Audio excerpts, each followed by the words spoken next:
Assalamualaikum warahmatullahi wabarakatuh. Pernahkah Anda bertanya, kenapa tawaf justru berlawanan arah jarum jam? Apakah itu sekedar tradisi? Atau ada rahasia besar di balik gerakannya yang selaras dengan bumi dan langit? Sebelum kita menyelami jawabannya, mari kita berdoa. Ya Allah, izinkan kami menapaki setiap putaran tawaf dengan hati yang tunduk, dan semoga Engkau memberi kami kesempatan bersujud langsung di depan Ka'bah-Mu yang mulia. Amin, amin ya rabbal alamin. Kisah ini bukan sekedar tentang arah tawaf, tapi tentang bagaimana tubuh, jiwa, dan semesta bergerak dalam satu harmoni yang Engkau tetapkan. Simak kisah ini sampai akhir agar kita tidak salah paham dan bisa melihat keajaiban tawaf bukan hanya dengan mata, tapi juga dengan hati. Bismillah, mari kita mulai ceritanya.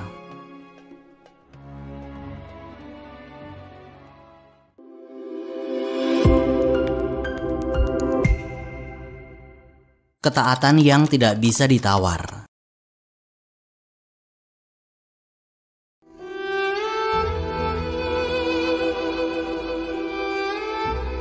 Di tengah padang pasir Mekah, ribuan tahun sebelum umat Islam mengenal istilah berlawanan arah jarum jam, Rasulullah Shallallahu Alaihi Wasallam berdiri menghadap Ka'bah.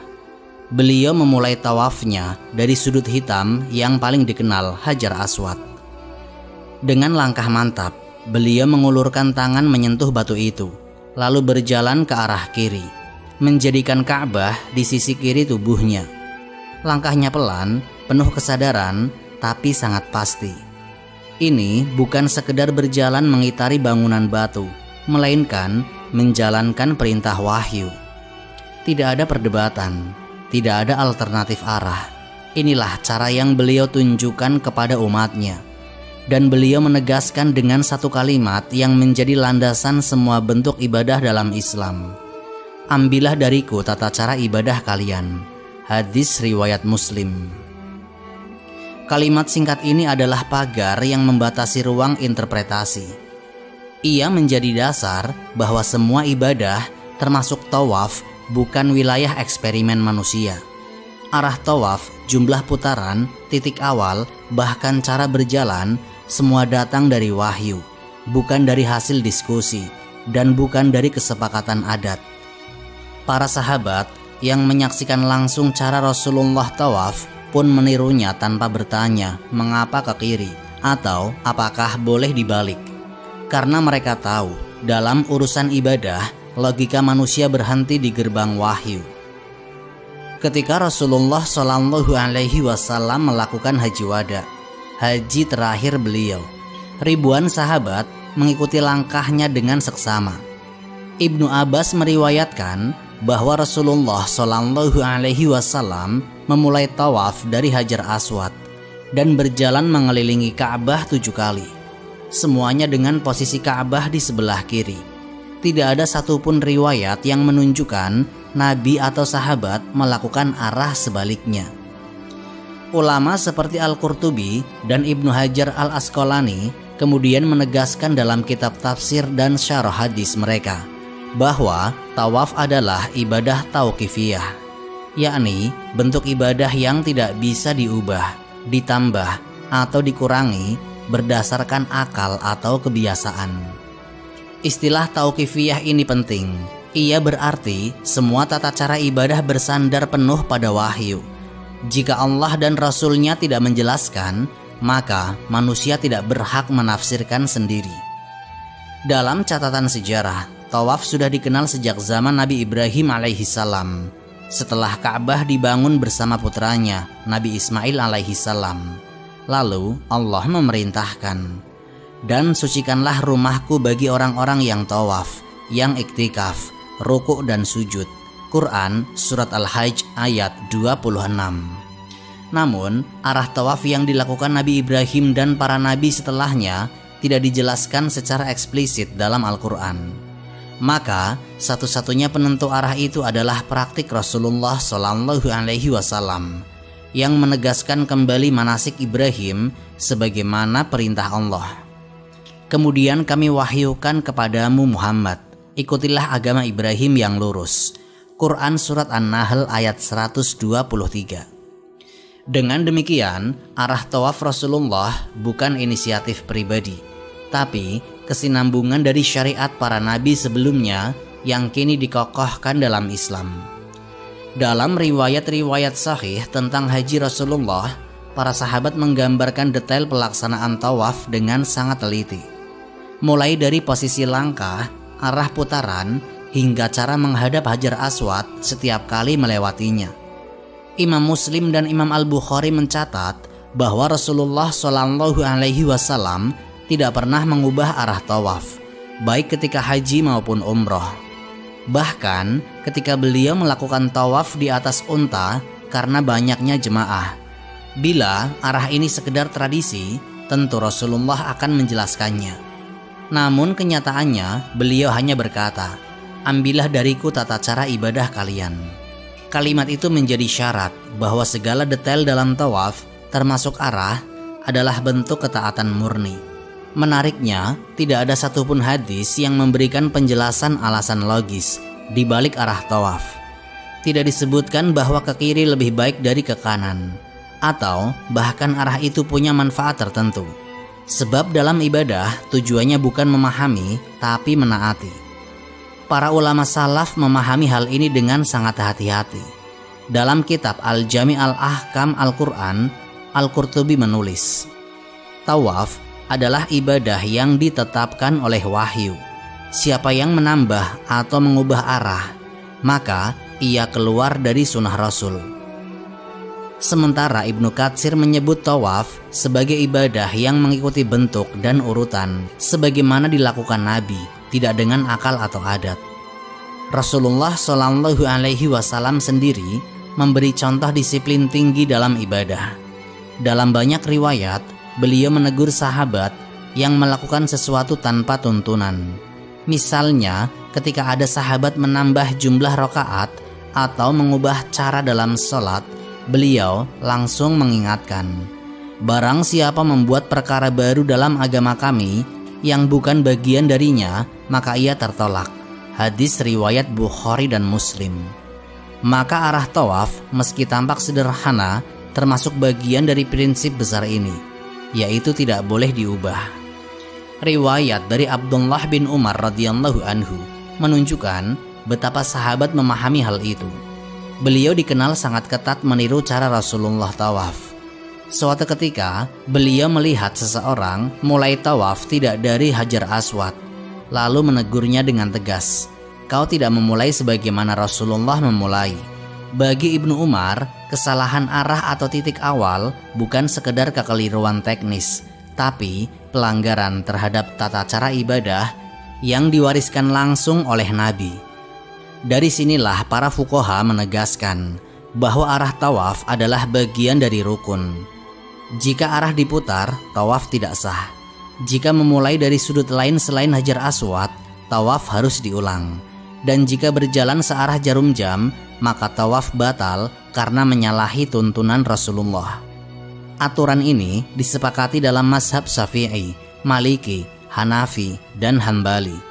Semuanya mengacu pada riwayat yang sama, bahwa Nabi selalu menjadikan Ka'bah di sisi kiri. Dengan begitu, arah tawaf bukan pilihan, tapi ketetapan syar'i. Rasulullah tidak pernah menjelaskan kenapa, karena dalam ibadah, kenapa tidak selalu penting. Yang penting adalah bagaimana Allah memerintahkan. Maka sejak zaman Nabi hingga hari ini, jutaan umat Islam mengelilingi Ka'bah dalam satu arah yang sama. Dari Hajar Aswad mereka memulai, ke kiri mereka berjalan, dan 7 kali mereka mengitari rumah pertama di bumi itu. Semua mengikuti arah yang ditetapkan oleh wahyu, bukan oleh tradisi atau teori manusia. Tidak ada yang mengubah arah itu, tidak ada yang mencoba mencari versi lain, karena umat ini belajar dari Rasulullah Shallallahu Alaihi Wasallam satu hal yang paling penting dalam ibadah, yaitu ketaatan tanpa tawar-menawar.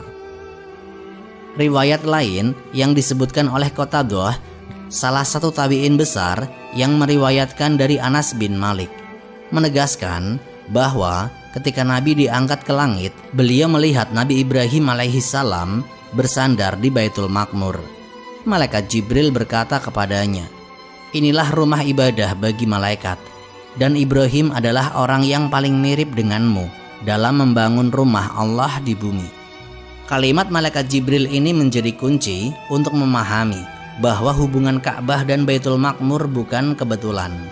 Keduanya adalah dua rumah ibadah dalam dua alam yang berbeda, bumi dan langit, yang dihubungkan oleh satu sistem ibadah yang sama, yaitu tawaf. Beberapa ulama juga menafsirkan ayat dalam surat At-Tur ayat 4. Ayat ini menjadi sumpah Allah atas keagungan Baitul Maqmur. Dalam tafsir Ibnu Katsir disebutkan, Allah bersumpah dengan Baitul Maqmur karena kemuliaannya, sebagaimana Allah bersumpah dengan Ka'bah di bumi. Ayat ini menegaskan posisi Baitul Maqmur sebagai pusat ibadah di alam langit, tempat sujud para malaikat, sebagaimana Ka'bah menjadi pusat ibadah bagi umat manusia di bumi. Jika menelusuri riwayat sejarah wahyu, konsep tawaf manusia memang muncul kembali setelah perintah ibadah haji disempurnakan dalam Islam. Tapi praktiknya, sebagaimana dilakukan oleh Rasulullah secara struktur dan arah mengikuti pola ibadah para malaikat di langit. Ibnu Abbas menjelaskan dalam tafsirnya, Baitul Maqmur adalah Ka'bah di langit. Di sana para malaikat tawaf sebagaimana manusia tawaf di bumi. Riwayat ini juga menunjukkan bahwa tata cara tawaf memulai dari satu titik bergerak searah tertentu dan dilakukan dengan jumlah tertentu, memiliki pola yang sama dengan ibadah para malaikat di bumi. Dalam sebagian kitab sahih disebutkan bahwa ketika Nabi kembali dari Mi'raj, beliau menceritakan kepada sahabat tentang Baitul Maqmur dengan detail. Para sahabat terdiam mendengarkan, karena ini pertama kalinya mereka mengetahui bahwa ibadah manusia di Ka'bah adalah refleksi dari ibadah malaikat di langit. Anas bin Malik meriwayatkan, ketika Nabi menceritakan tentang Mi'raj, beliau berkata, "Aku melihat Ibrahim di Baitul Maqmur. Di sana setiap hari masuk 70.000 malaikat yang tidak pernah kembali lagi." Hadis riwayat Muslim. Keterangan ini kemudian menjadi dasar para mufasir menyimpulkan bahwa perintah tawaf di bumi adalah kelanjutan dari sistem ibadah di langit. Dari peristiwa ini tampak jelas bahwa Baitul Maqmur memiliki kedudukan yang sangat tinggi dalam struktur penciptaan. Ia menjadi pusat orbit ibadah malaikat, sebagaimana Ka'bah menjadi pusat orbit ibadah manusia. Hubungan ini dijaga dengan ketat oleh wahyu. Manusia tidak boleh mengubah arah tawaf, karena arah itu sudah ditetapkan sesuai arah tawaf di Baitul Maqmur. Dengan begitu, ketika Rasulullah memerintahkan tawaf mengelilingi Ka'bah, beliau sebenarnya sedang menghidupkan kembali pola ibadah yang sudah berlangsung di langit sejak awal penciptaan. Ka'bah di bumi menjadi bayangan dari Baitul Maqmur di langit.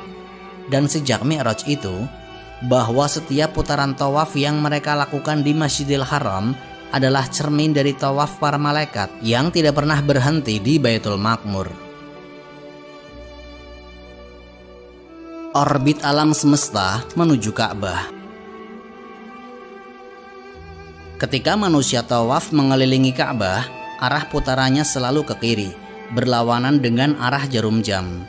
Gerakan itu tampak sederhana, tapi jika ditelusuri lebih dalam, ternyata seirama dengan hukum gerak seluruh jagat raya. Bumi berputar pada porosnya dari barat ke timur.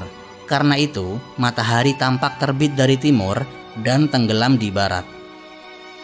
Rotasi ini menghasilkan siang dan malam, ritme dasar kehidupan di bumi. Arah rotasi bumi ini ternyata sama persis dengan arah tawaf manusia di sekeliling Ka'bah, berlawanan arah jarum jam, memutar ke kiri dengan pusat satu titik. Dalam hal ini, Ka'bah menjadi poros spiritual dan inti bumi sebagai poros fisik. Lalu, bumi tidak diam. Ia juga mengelilingi matahari dalam lintasan orbit elips yang panjangnya hampir 940 juta kilometer. Arah gerakan bumi mengelilingi matahari juga sama, dari barat ke timur, atau jika dilihat dari kutub utara, berlawanan arah jarum jam. Putaran ini menandai pergantian musim, mengatur waktu tanam, dan menyeimbangkan kehidupan. Ketika para astronom mengamati bulan, mereka menemukan pola yang identik. Bulan mengitari bumi dengan arah yang sama, dari barat ke timur, berlawanan arah jarum jam. Setiap 29,5 hari, bulan menyelesaikan satu putaran penuh, menandai satu siklus bulan hijriyah. Gerakan ini bukan kebetulan, ia mengikuti hukum yang sama dengan tawaf manusia di bumi, seolah menegaskan bahwa seluruh ciptaan berjalan dalam orbit yang serupa, teratur, terarah, dan tidak bertabrakan. Lalu, jika pandangan diperluas ke tata surya, pola itu tetap sama. Planet-planet, Merkurius, Venus, Bumi, Mars, Jupiter, Saturnus, Uranus, dan Neptunus. Semuanya mengelilingi matahari dengan arah yang sama, berlawanan arah jarum jam. Jika dilihat dari atas kutub utara matahari, bahkan sebagian besar planet juga berotasi pada porosnya ke arah yang sama. Fenomena ini tidak berhenti di tingkat planet. Dalam skala raksasa, galaksi tempat bumi berada, Bima Sakti, juga berputar ke arah yang sama, yaitu berlawanan arah jarum jam. Setiap bintang, termasuk matahari, bergerak mengelilingi pusat galaksi. Matahari saja membutuhkan waktu sekitar 225 juta tahun untuk menyelesaikan satu kali orbit mengitari pusat Bima Sakti.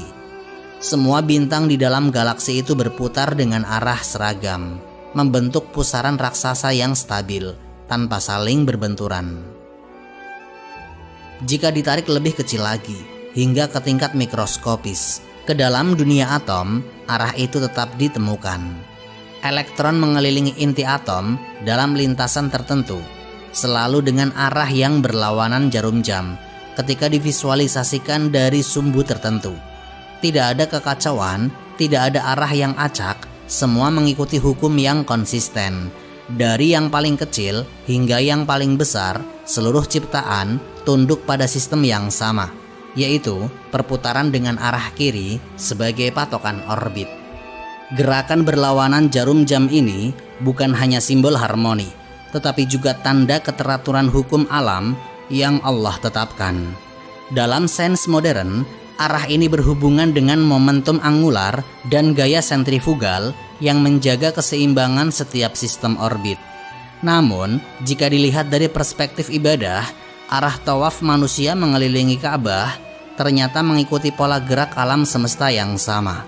Seolah Ka'bah menjadi representasi kecil dari pusat orbit universal. Setiap langkah tawaf mengingatkan manusia bahwa mereka hidup di dalam sistem yang serba berputar. Bumi berputar, waktu berputar, bahkan kehidupan itu sendiri berputar dari lahir hingga kembali kepada Sang Pencipta. Namun, di balik semua putaran itu, arah yang sama terus dijaga. Arah yang Allah tetapkan bagi seluruh makhluk di langit dan di bumi.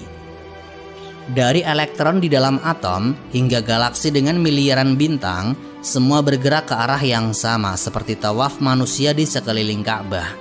Tidak ada yang berlawanan, tidak ada yang keluar dari orbitnya. Semuanya taat pada hukum yang sama, tunduk pada aturan yang telah ditentukan. Dan di tengah sistem kosmik yang sedemikian luas, manusia, makhluk kecil di bumi, melakukan tawaf di sekitar Ka'bah dengan arah yang sama seperti seluruh jagat raya berputar. Semua keseragaman arah yang menjadi saksi keteraturan ciptaan dari tingkat paling mikro hingga makro, menandai kesatuan hukum alam yang diciptakan oleh Zat yang satu. Ka'bah dan jantung, pusat cinta dan iman. Setiap muslim yang tawaf akan selalu bergerak dengan Ka'bah di sisi kirinya. Gerakan ini bukan sekedar kebetulan, bukan pula sekedar aturan teknis. Arah ini memiliki posisi yang sangat spesifik secara anatomi dan simbolik. Karena di sisi kiri tubuh manusia terdapat jantung, pusat kehidupan yang tidak pernah berhenti berdetak. Rasulullah SAW ketika tawaf selalu memulai dari Hajar Aswad dengan Ka'bah di sisi kiri beliau. Ini bukan hanya ketentuan teknis ibadah, tapi juga penegasan posisi.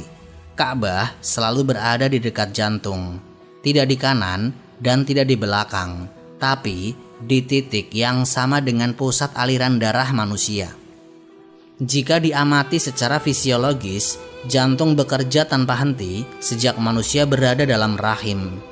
Ia berdenyut sekitar 100.000 kali setiap hari, memompa darah ke seluruh tubuh, membawa oksigen dan nutrisi yang menjaga kehidupan. Semua aktivitas manusia bergantung pada detaknya. Saat berhenti, kehidupan pun berhenti. Dalam tawaf, posisi Ka'bah yang selalu di kiri tubuh membuat setiap putaran seolah mengaitkan pusat kehidupan manusia dengan pusat ibadah di bumi. Gerakan tawaf yang berlawanan arah jarum jam membuat sisi kiri tubuh selalu lebih dekat dengan Ka'bah. Artinya, setiap langkah, setiap putaran, jantung manusia berputar mengelilingi titik pusat itu. Seakan seluruh aliran darah pun ikut mengelilingi Baitullah, membawa simbol bahwa kehidupan fisik dan spiritual manusia seharusnya berporos kepada Allah. Secara medis, arah ini memiliki korelasi dengan sirkulasi darah. Aliran darah dari jantung keluar melalui aorta, pembuluh besar yang melingkar ke arah kiri, lalu memutar ke seluruh tubuh sebelum kembali ke jantung. Arah sirkulasi itu juga berlawanan arah jarum jam bila divisualisasikan dari atas tubuh manusia. Jadi, gerakan tawaf secara alami seirama dengan sistem biologis manusia sendiri. Ulama dan ahli tafsir klasik tidak menafsirkan ini dari sisi medis karena pengetahuan tentang anatomi. Namun, dalam pandangan mereka, posisi Ka'bah di sisi kiri memiliki makna spiritual yang dalam, agar hati selalu menghadap Allah. Dalam banyak riwayat, hati sering disebut sebagai pusat iman. Rasulullah Shallallahu Alaihi Wasallam bersabda, "Ketahuilah, sesungguhnya di dalam tubuh ada segumpal daging. Jika ia baik, maka baiklah seluruh tubuh. Jika ia rusak, maka rusaklah seluruh tubuh. Ketahuilah, itulah hati." Hadis riwayat Al-Bukhari dan Muslim. Hadis ini memberi penegasan bahwa mati adalah poros spiritual manusia, sebagaimana Ka'bah dan poros ibadah di bumi. Ketika seseorang tawaf, arah tubuhnya seolah menjadi peragaan dari struktur batinnya, menempatkan Allah di pusat hati, di sisi tempat iman bersemayam. Dalam pandangan beberapa ulama tafsir seperti Al-Qurtubi dan Ibnul Qayyim, setiap ibadah memiliki keterkaitan dengan kondisi fisik manusia. Salat melatih postur tubuh dan sujud. Puasa melatih sistem tubuh, menahan dan menyesuaikan. Sedangkan tawaf dengan arah yang teratur mengitari Ka'bah menjadi bentuk latihan bagi tubuh dan hati untuk bergerak sinkron, seimbang, dan terpusat. Gerakan itu bukan hanya ritual, tapi juga latihan kedisiplinan spiritual yang nyata. Setiap putaran mengingatkan bahwa tidak ada yang boleh menjadi pusat selain Allah. Jantung di sisi kiri yang selalu berdekatan dengan Ka'bah selama tawaf menegaskan satu hal secara fisik, yaitu pusat kehidupan biologis harus selaras dengan pusat ketaatan spiritual. Beberapa ahli dalam bidang ilmu dan keislaman modern juga menyoroti korelasi menarik ini. Jika seseorang tawaf dengan arah yang berlawanan jarum jam, maka posisi jantung tidak tertekan secara berlebihan. Gerakan itu memfasilitasi peredaran darah secara alami, menjaga ritme napas, dan menyeimbangkan kondisi tubuh. Maka tidak mengherankan jika jutaan orang bisa tawaf berjam-jam tanpa pingsan, meski dalam kerumunan yang padat. Gerakan ini justru menstimulasi sistem tubuh agar tetap aktif tanpa kelelahan ekstrim. Namun, lebih penting dari itu adalah makna batinnya. Dalam setiap tawaf, Ka'bah tidak pernah berpindah posisi. Yang bergerak hanyalah manusianya. Ini menjadi simbol yang sangat kuat, yaitu hati manusia tidak boleh berpaling dari Allah, sementara tubuhnya terus bergerak dalam dinamika kehidupan. Pusatnya tetap seperti Ka'bah yang tetap di tempatnya, sementara manusia terus berputar di sekelilingnya, mengingatkan bahwa hidup harus berporos pada Sang Pencipta, bukan kepada keinginan diri sendiri. Dari sudut pandang fisiologis, arah tawaf melatih tubuh untuk bergerak harmonis sesuai ritme jantung. Dari sisi spiritual, arah itu melatih manusia untuk menjadikan hati sebagai titik pusat penghambaan. Ka'bah dan jantung, dua pusat kehidupan yang berbeda dimensi, ternyata berhubungan dalam satu arah yang sama. Setiap denyut jantung seakan menjadi gema kecil dari kalimat tauhid, dan setiap langkah tawaf menjadi pernyataan ulang bahwa sumber hidup sejati bukan di dalam dada manusia, tapi pada Tuhan yang Ka'bah menjadi simbolnya di bumi. Cermin dari langit, tawaf para malaikat. Peristiwa Isra Mi'raj bukan hanya perjalanan luar biasa dari bumi ke langit, tetapi juga momen ketika Rasulullah diperintahkan sesuatu yang tidak pernah dilaksanakan manusia sebelumnya, yaitu Baitul Ma'mur, rumah ibadah para malaikat yang di langit ketujuh. Dalam hadis sahih riwayat Al-Bukhari dan Muslim, Rasulullah menceritakan peristiwa itu dengan jelas. Setelah melewati lapis demi lapis langit, bertemu dengan para nabi dari Nabi Adam hingga Nabi Ibrahim alaihi salam, beliau sampai pada langit tertinggi. Di sanalah malaikat Jibril menunjukkan ke arah sebuah bangunan besar yang bercahaya. Lalu malaikat Jibril berkata, "Itulah Baitul Ma'mur. Di sana 70.000 malaikat beribadah setiap hari. Setelah mereka keluar, mereka tidak akan kembali lagi karena jumlah malaikat begitu banyak." Baitul Ma'mur disebut juga sebagai Ka'bah langit. Ia bukan simbol atau replika, tapi tempat nyata di alam malakut, di mana para malaikat melakukan tawaf sebagaimana manusia tawaf di Ka'bah. Menurut penjelasan para ahli tafsir, termasuk Imam Ibnu Katsir dalam tafsir Al-Quran Al-Azim, posisi Baitul Ma'mur berada tepat sejajar secara vertikal dengan Ka'bah di bumi. Jika garis lurus ditarik dari Ka'bah ke langit, maka di ujungnya akan berakhir di Baitul Ma'mur. Ibnu Katsir menulis, Baitul Ma'mur di langit ketujuh sejajar dengan Ka'bah di bumi. Ia adalah rumah ibadah bagi malaikat, sebagaimana Ka'bah rumah ibadah bagi manusia. Riwayat ini memperlihatkan hubungan langsung antara ibadah di langit dan ibadah di bumi.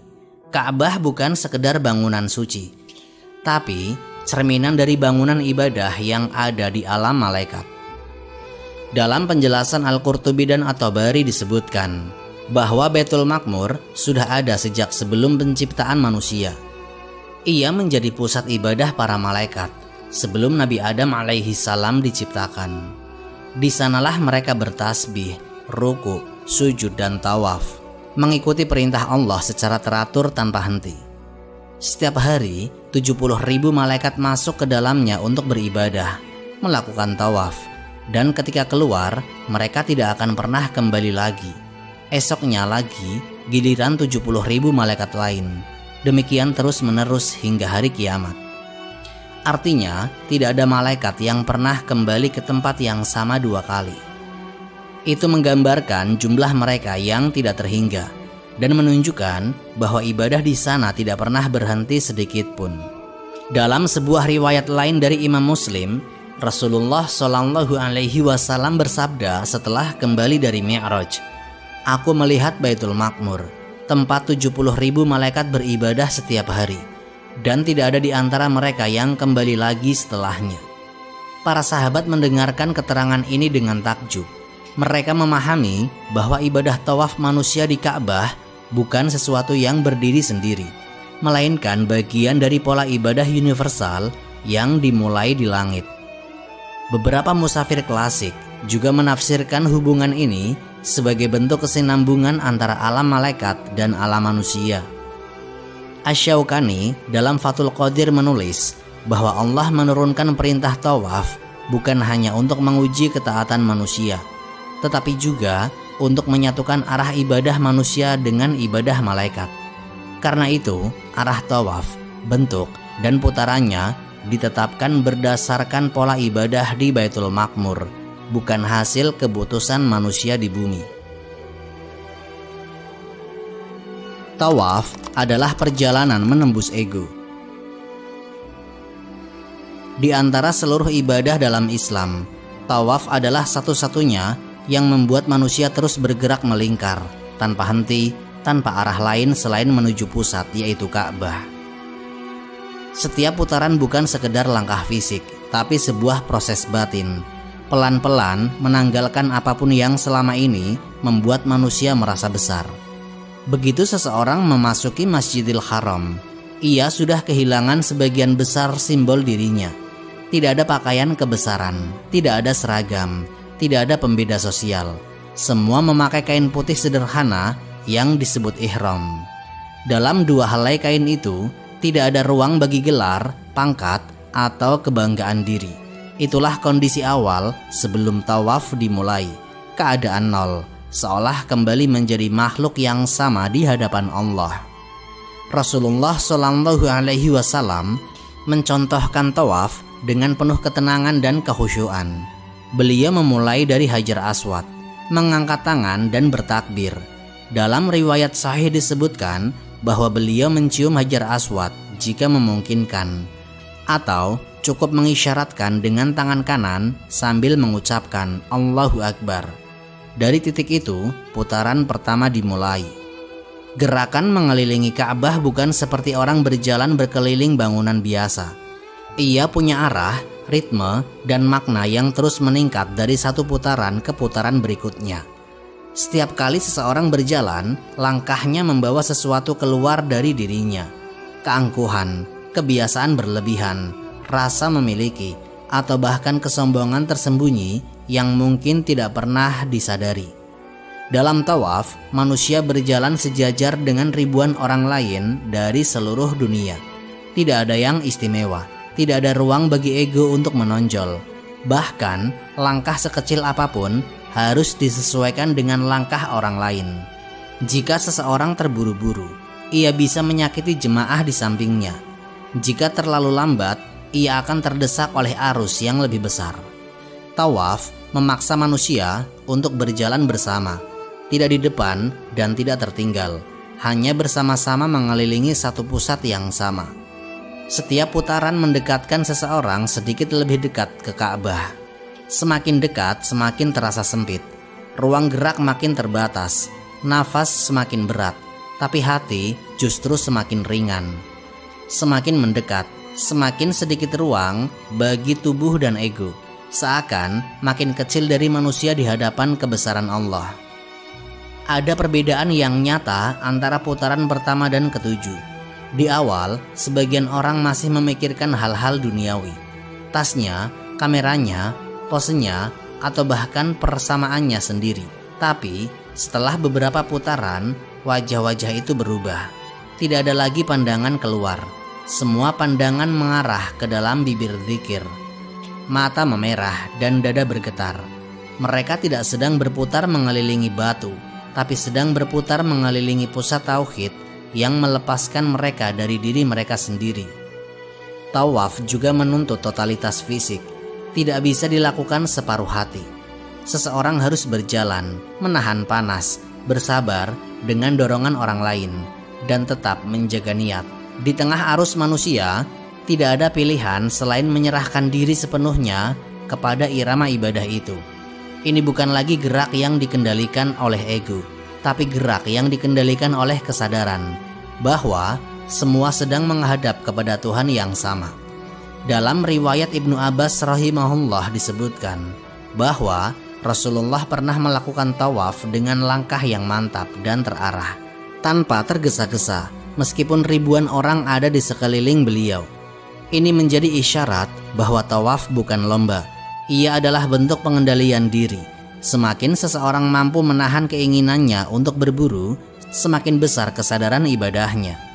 Setiap putaran tawaf juga menandai lapisan baru penghapusan diri. Putaran pertama, seseorang mungkin masih berjuang melawan pikiran dan gangguan. Putaran kedua, mulai terasa ritme yang stabil.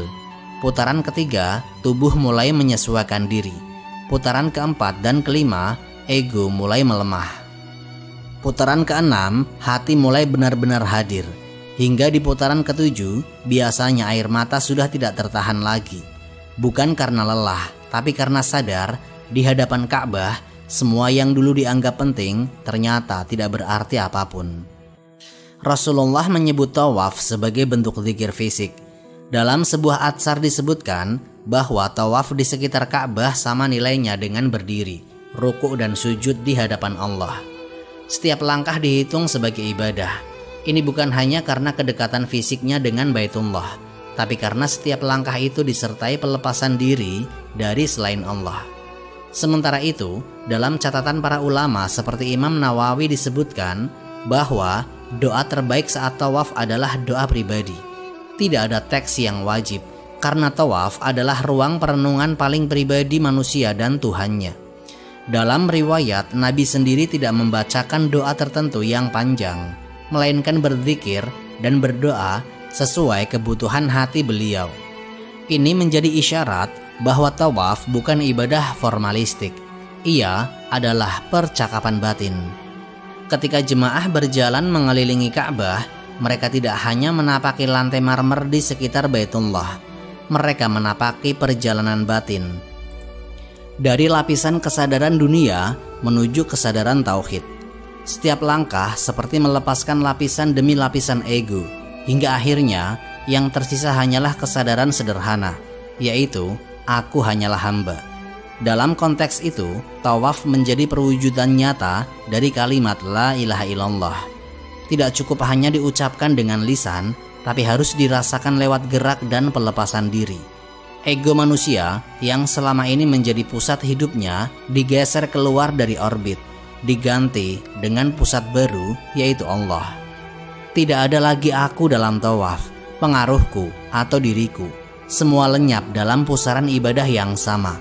Manusia menjadi bagian kecil dari arus besar penghambaan, berputar di sekitar satu titik yang tidak pernah berubah. Tawaf bukan perjalanan mengelilingi Ka'bah semata, tapi perjalanan menembus batas diri. Dari luar menuju dalam, dari aku menuju dia, dari pusat ego menuju pusat tauhid. Harmoni semesta dan rahasia kesehatan tawaf. Gerakan tawaf berlawanan arah jarum jam bukan hanya simbol ketaatan, tapi juga gerakan yang selaras dengan sistem terbesar ciptaan Allah, alam semesta dan tubuh manusia. Setiap langkah mengitari Ka'bah ternyata memiliki dampak fisik dan biologis yang tidak bisa dijelaskan secara ilmiah. Gerakannya berputar dari kiri ke kanan, atau dalam pandangan atas berlawanan arah jarum jam, arah yang sama dengan rotasi bumi pada porosnya. Bumi berputar dari barat ke timur, membuat matahari seolah terbit dari timur dan tenggelam dari barat.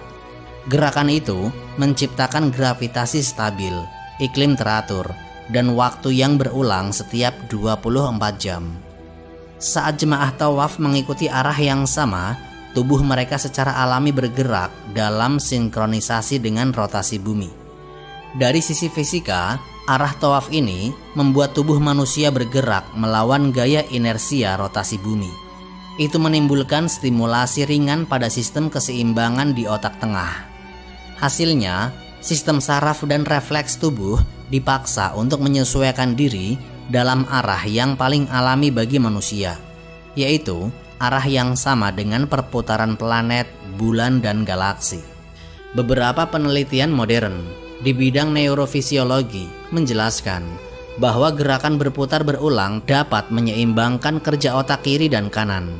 Otak kiri mengatur logika, struktur, dan analisis. Otak kanan mengatur emosi, intuisi, dan perasaan. Ketika seseorang tawaf, gerakan melintar ritmis, langkah teratur, dan fokus pandangan ke satu titik pusat, yaitu Ka'bah, membuat kedua hemisfer otak bekerja sinkron.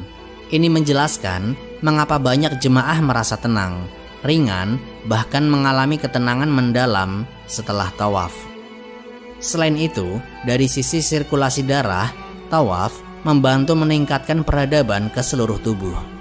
Arah berlawanan jarum jam membuat sisi kiri tubuh, tempat jantung berada, lebih sering berkontraksi dan menghadap pusat.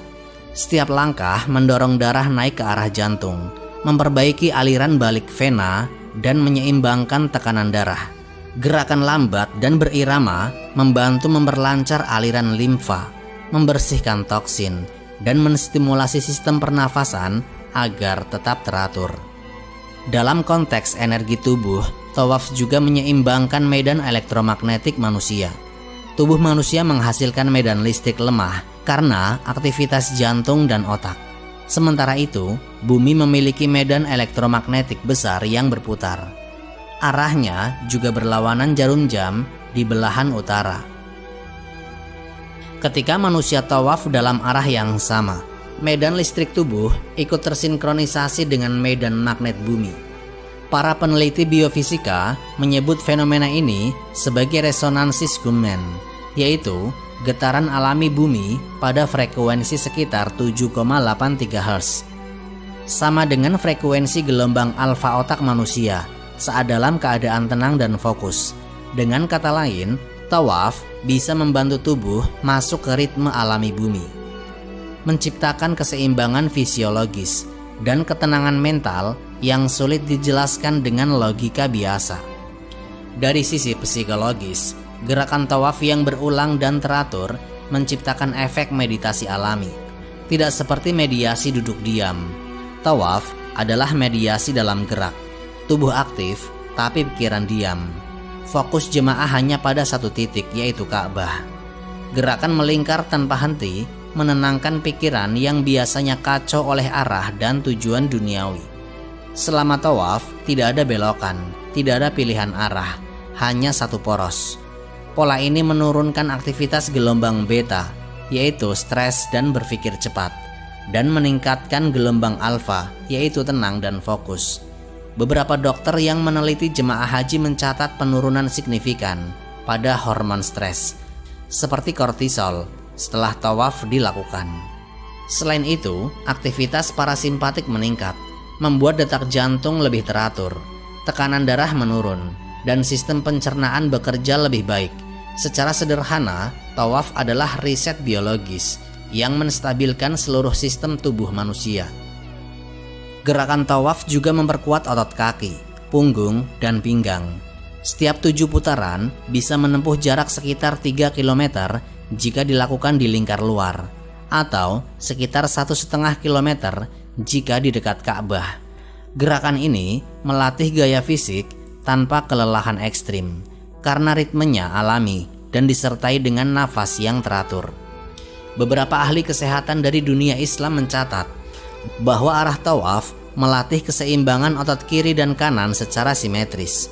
Jika seseorang selalu berputar ke kanan, otot sisi tertentu akan bekerja lebih berat.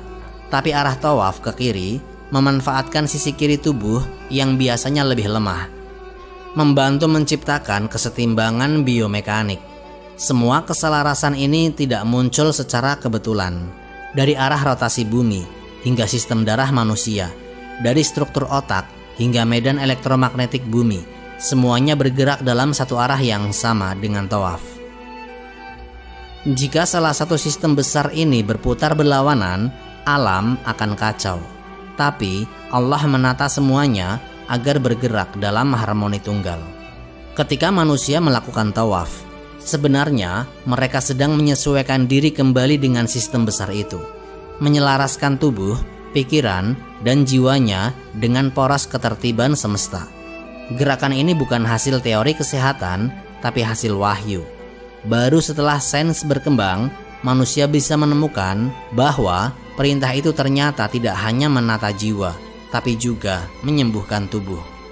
Arah tawaf yang sama dengan rotasi bumi, sirkulasi darah, dan peredaran alam semesta menjadi bukti nyata bahwa ibadah ini bukan sekedar simbol. Ia adalah sistem keseimbangan alami yang Allah tanamkan pada seluruh ciptaan. Dalam setiap putaran tawaf, tubuh manusia ikut menyesuaikan diri dengan pola semesta, hingga tercipta harmoni antara bumi, tubuh, dan hati. Wallahu a'lam bishawab.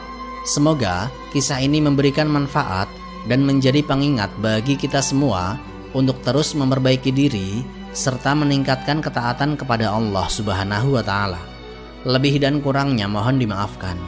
Yang benar datangnya dari Allah Subhanahu wa Ta'ala. Khilaf atau keliru itu datangnya dari saya pribadi sebagai manusia biasa. Sampai jumpa di kisah-kisah inspiratif berikutnya. Akhirul kalam, wassalamualaikum warahmatullahi wabarakatuh.